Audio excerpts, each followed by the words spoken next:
The Yeti Radio, powered by DavidLeeImaging.com. It's alive! The Yeti. Welcome to the Backstage Lounge on the YetiRadio.com. Welcome to the YetiRadio.com and the Backstage Lounge. On location at MetalHeads MC, Paradise Valley. It's the Yeti and Mr. GETHEN Jenkins.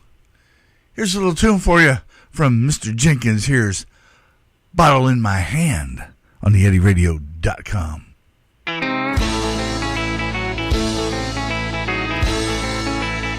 Well, I'm sitting here drinking just as hard as I can, fighting off your memories, two great and big old hands. Y'all better keep your distance, 'cause I'm a dangerous man, Lord knows. Long as I got that bottle in my hand, I know what you're thinking, you ain't wrong. Keep on drinking, honey, I'll sing you a song. Don't you go telling me what to do with my heart. It'll be the death of you, woman, tear your world apart.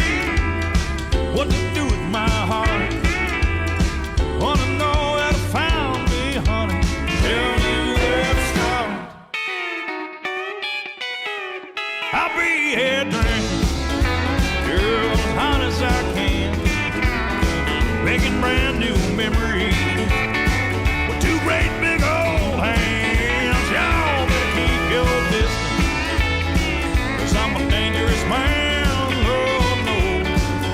As long as I got that bottle in my hand, as long as I got that bottle in my hand.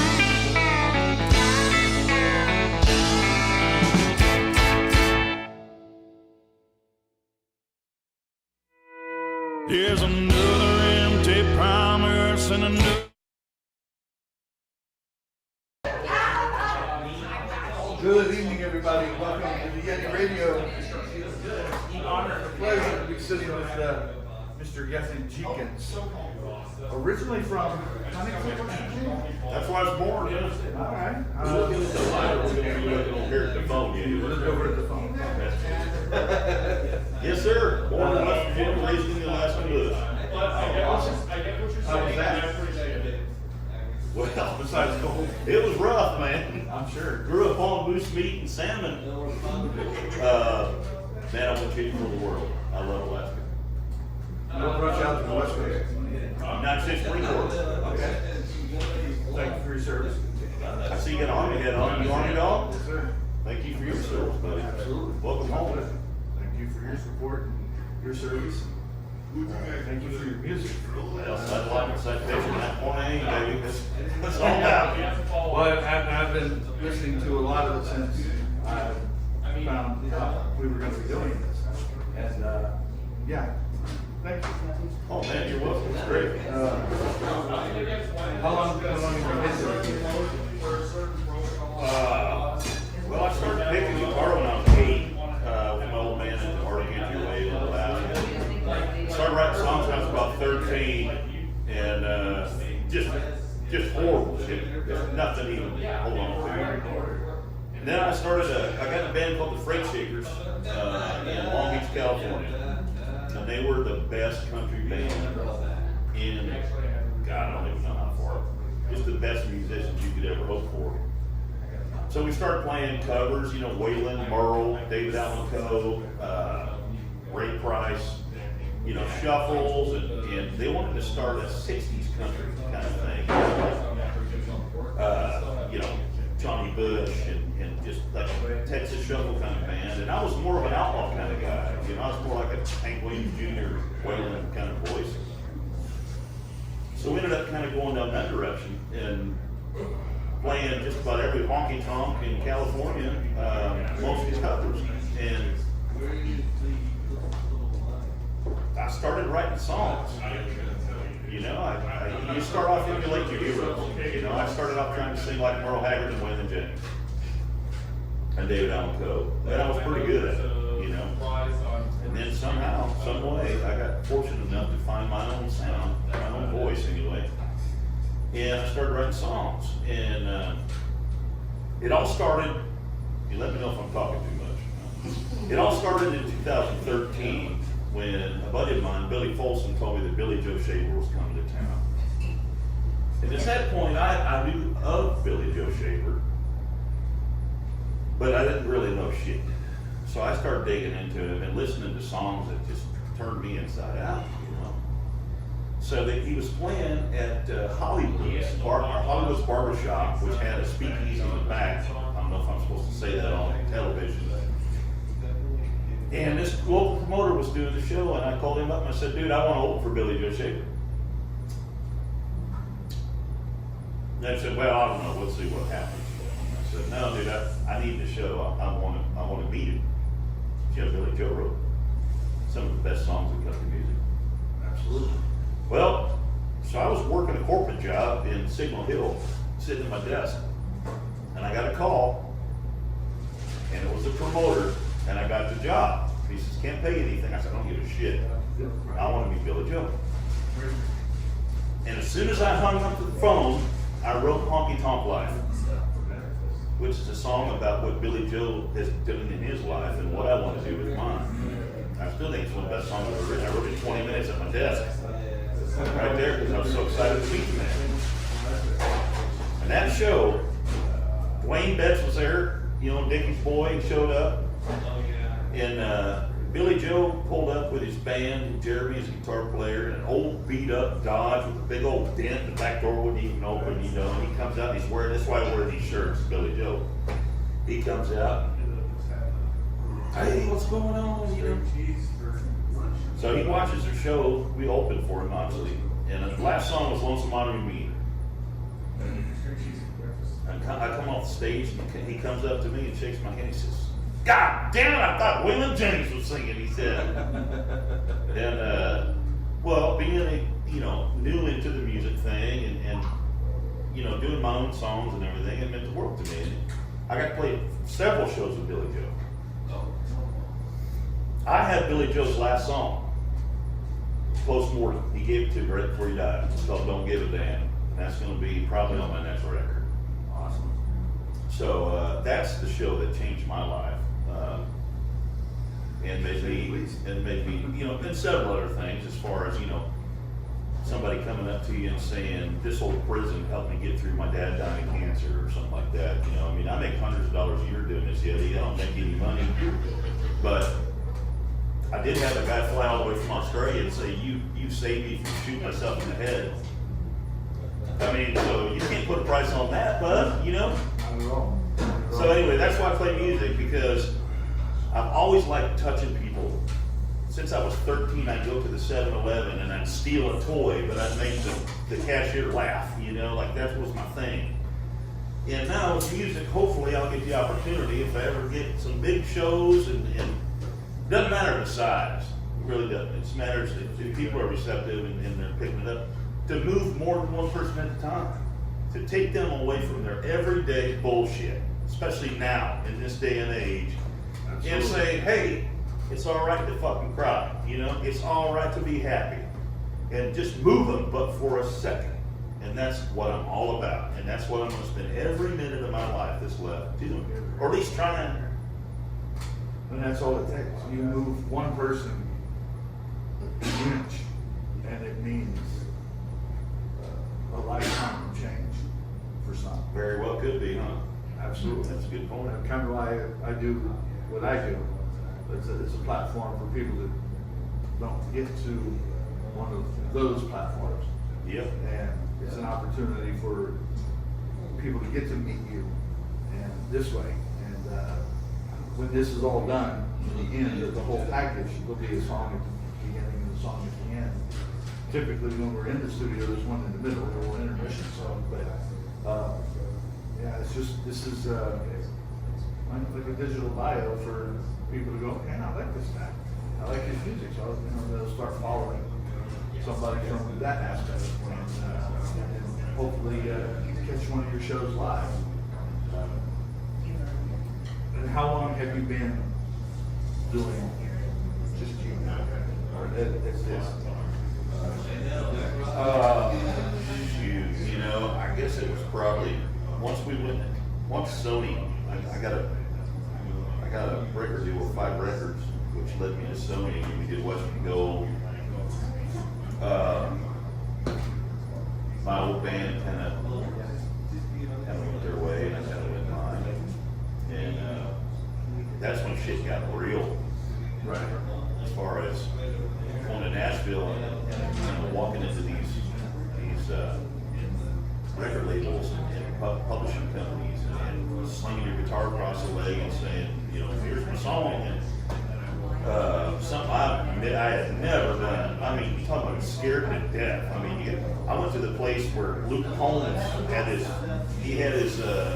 picture out, man. He just had a #1 hit, here I this guy from West Virginia, Alaska Bush, this dumb Marine, just wanted to record a record. So that started, and then I got fortunate enough to go back to Nashville and record with Vance Powell, and in my opinion, the best crew in country music that has been doing everybody's stuff ever since. Vance Powell's a genius, and once again, scared to death. First song we did was A Bottle in My Hand, and I'm singing. And about halfway through the song, Vance comes out of the control room, and he comes over and he goes, "Gethen, you can fucking sing. Just relax." I'm scared to death, man. I mean, I've been in the Marine Corps. I've been raised in Alaska Bush. I've lived all over the nation. I've done all kind of crazy, scary things. There's nothing that I care more about besides my children and my music. So I don't want to do anything to fuck it up. Does that make sense? So yeah, I was scared to death. I mean, worse than looking down my rifle. But man, that record, Western Gold, turned out to be a masterpiece. And unfortunately, right after we recorded it, we had an American tour booked. I had the best booking agent in the industry, and COVID hit. And the bottom dropped out. So as far as being a musician, you couldn't work, you couldn't do anything. The only thing that saved me, the only reason I'm sitting here today, is Whizbang and my manager at the time I got 3 songs on Yellowstone. So I had a little bit of money coming in the mail, thank God. And we had that going. So now it's time to get back to work. I got probably 2 albums in the can. I'm working with a new producer out of Brentwood, Tennessee. My pedal steel player's best friend from elementary school, and he's done all kinds of things. I'm not going to name drop him or anything like that, but went there in September and I recorded a song called Drinking Man, which is, well, I can't give you that song to play on this, but it's not released yet. So, am I talking too much? Nope. All right. I get talking now. Absolutely. So, as far as songwriting goes, I usually write about my life experience, but the one part of my life that I've always had a hard time writing about is my military stuff. Because as far as that's concerned, it's in a whole different area of my brain that's locked away that I don't deal with. You know what I mean? It's a black, dark area that I don't visit unless I'm hammered drunk and it comes out. So, Well, so you got to deal with that stuff. And the best way for me to deal with feelings, hardship, or happiness is to get it out through song. So a buddy of mine, it's Wednesday, it's Whiskey Wednesday here at the MetalHeads MC Clubhouse. So during COVID, there's a guy named Nicky Lamonte that on Facebook, he used to do Whiskey Wednesday every Wednesday. And I met him through that. Long story short, you know, somehow our music got to The Rock, not to name drop, Rock, Dwayne, much so. Anyway, that's neither here nor there. I just like saying The Rock. I think he lets some people say it too. Yeah, he's the man. I love that guy. Oh, yeah. But anyhow, so Mickey sent me this song. We started going, contacting back and forth, and he goes, "Hey, I got this song I want you to take a listen to," because Mickey's a songwriting son of a gun, man. He's written songs, some really amazing folks. So he sent me this song called "Drinking Man," and it had 3 you would consider verses, but they're all one verse. And he goes, "Take a listen to this and see what you think." And for some reason, once I started reading those lyrics, it took me right back to Iraq. And it took me right back to getting back home and not knowing what to do with yourself. And just trying to drink yourself to death or just beat yourself up because there's nothing else you can do that's any better than that, you know. And I finished the song. And it's one of the songs I'm most proud of, and I'm getting emotional talking about it right now. So I played it for several vets.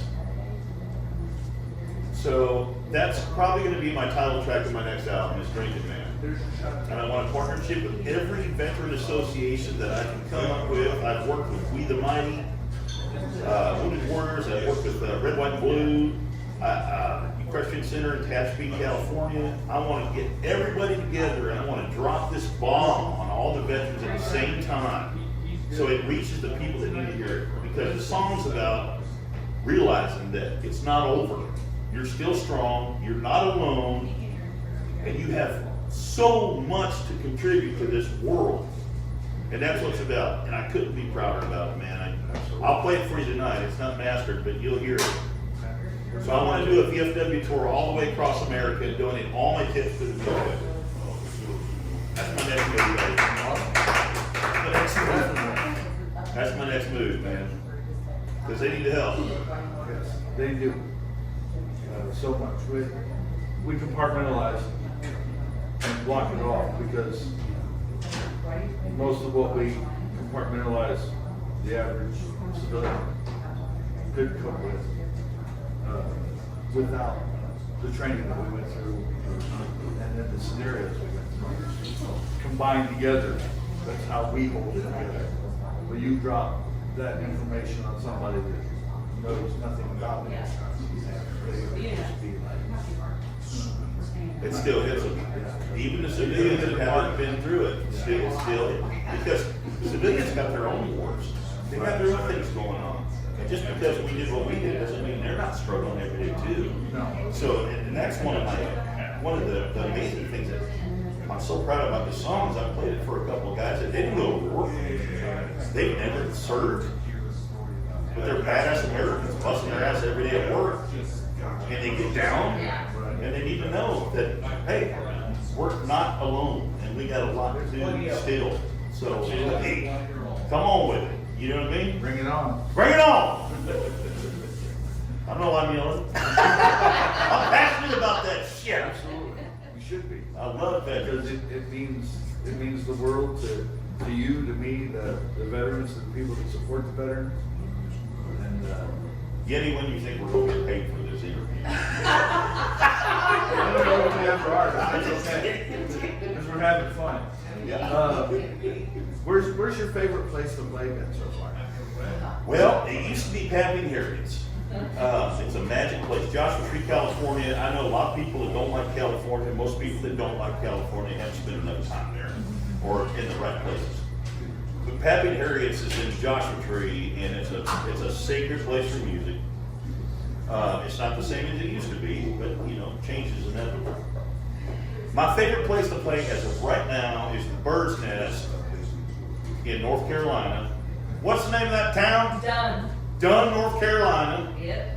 North Carolina! Kakalaki. Yeah, I love that place, man. I mean, yeah, you gotta play there if you're doing music. You don't have to bring a band, it's a listening room, they take care of you, they give you, now, I don't know if you know this yet, North Carolina's got the best moonshine in the world. Don't even, I've had it everywhere. I got so drunk on Dale Watson's bus one time that I didn't even know what we were drinking.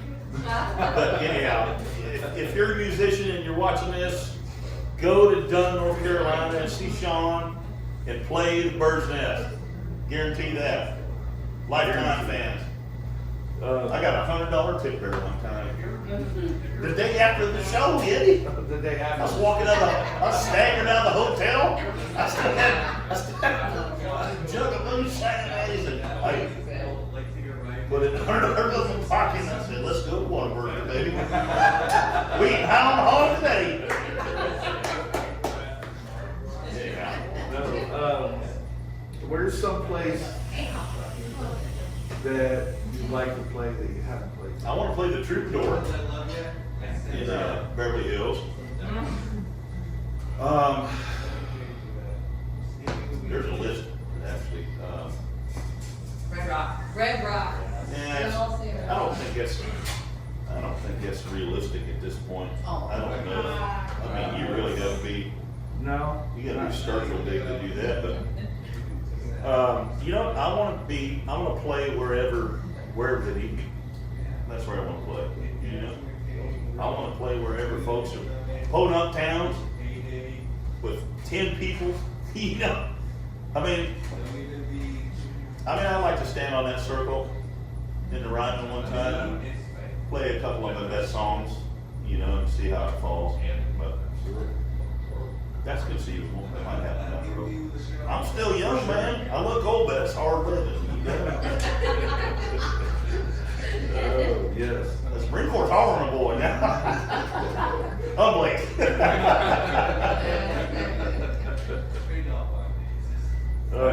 How about you? Where do you want to play?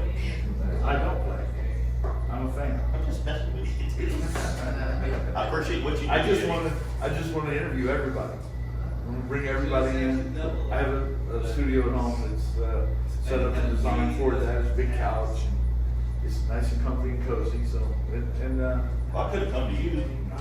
We didn't have to be a scooter train biker damn clubhouse. no, this is That's kind of like we have mutual friends, and they're like, "Hey, come down and do the interview down here." I'm like, "Absolutely." MetalHeads MC Paradise Valley Clubhouse. Is that where we're at? Yep. North Phoenix. I thought we was in North Phoenix. Okay, Paradise. It feels like paradise to me. Let me tell you. No, I appreciate y'all having me. No, it's how often do you come through town? Not enough.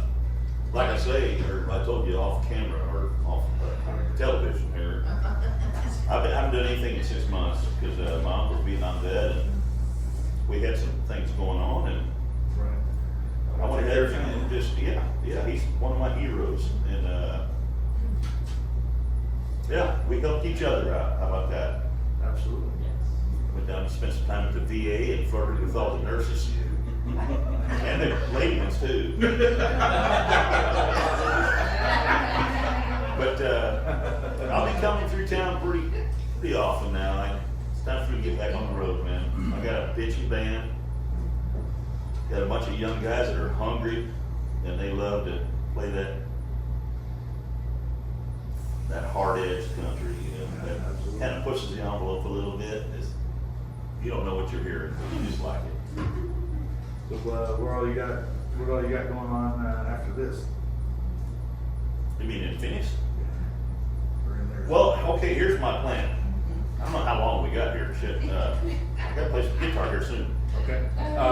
So next week, I'm going to my pedal steel player's wedding. Okay. I told him not to do it. Congratulations. We'll see. No, they're a great couple. I love Brando and Leah. Leah? Yeah. That's it. So I'm gonna go to their wedding. I'm flying out to Washington. I'm buying a freaking 1993 Dodge Turbo Cummins diesel 4-wheel drive. My buddy's got it waiting for me, Rose. I'm gonna go up there, get that song gun, play some songs up there. There's a lady up there that's having some problems with cancer. I'm gonna do some benefits for her. And then I'm gonna get in that song gun, point her south, pick up my Lance camper trailer, right, at my uncle's house, and I'm gonna point her east. I'm just gonna point her east, man, and I'm gonna go to every bar that I want to go to and meet people, every VFW. I'm gonna sit in with, I'm gonna stage crash Whitey Morgan. I'm gonna do all kind of shit.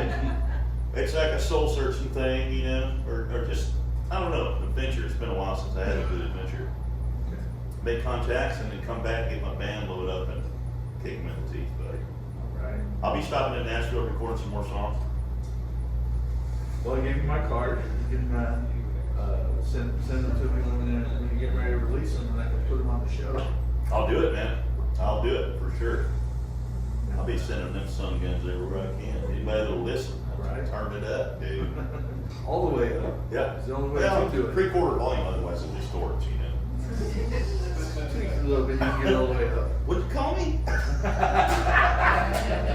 Yeti, I want to thank you again, but I'm going to wrap this up. I'm a little dry right now. I need a little shot of Whisper Doos and Whisper Don'ts. Absolutely. Love We'll you see you guys. later. Thanks for joining me on the show and the interview, and we'll catch you next time it comes through town. Think it'd be all right if we hug?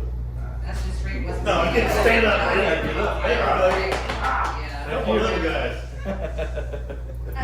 Thank you, baby. I don't know if it was good, but it was true.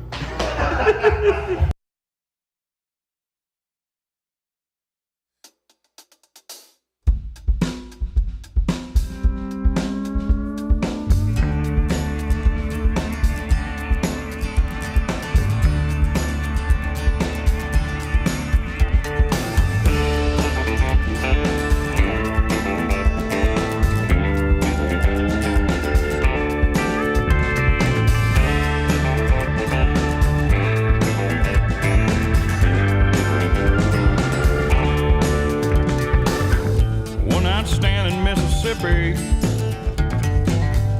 final leg on a southern run. Pretty little thing waited to see me. Well, a man's work ain't never done. Singing songs along the highway, low on cash from paying dues.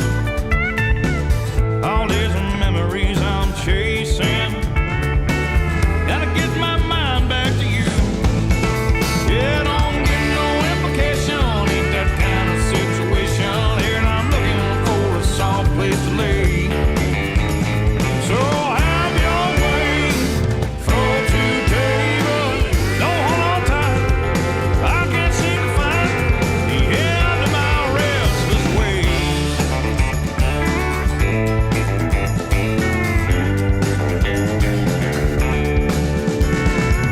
Ain't got no time for wasting. We'll be pulling out tomorrow night. Your lips is all I'm tasting, even if it's only for tonight. Don't get no implication, ain't that kind of situation here. I'm looking for a soft place to lay. So have your way for today, but don't hold on tight.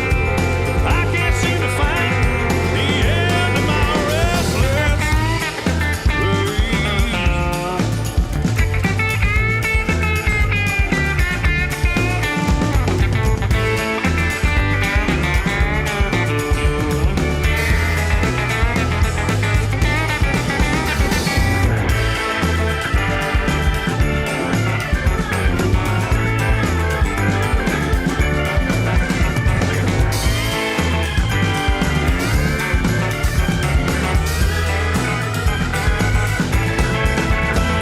Don't get no implication, ain't that kind of situation here. I'm looking for a soft place to lay. So have your way for today, but don't hold on tight. I can't seem to find.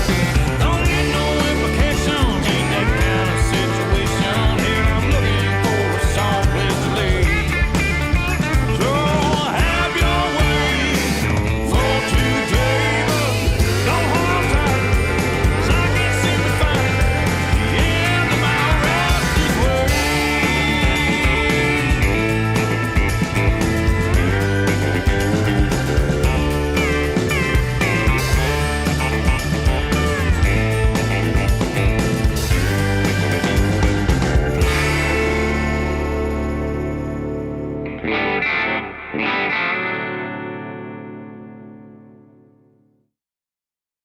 Welcome to the Backstage Lounge on the YetiRadio.com. We can all be quiet and peaceable and have a few beers together and listen to the music. The Yeti. The Yeti Radio. Powered by DavidLeeImaging.com. Can you dig it? The Yeti. Can you dig it? The Yeti.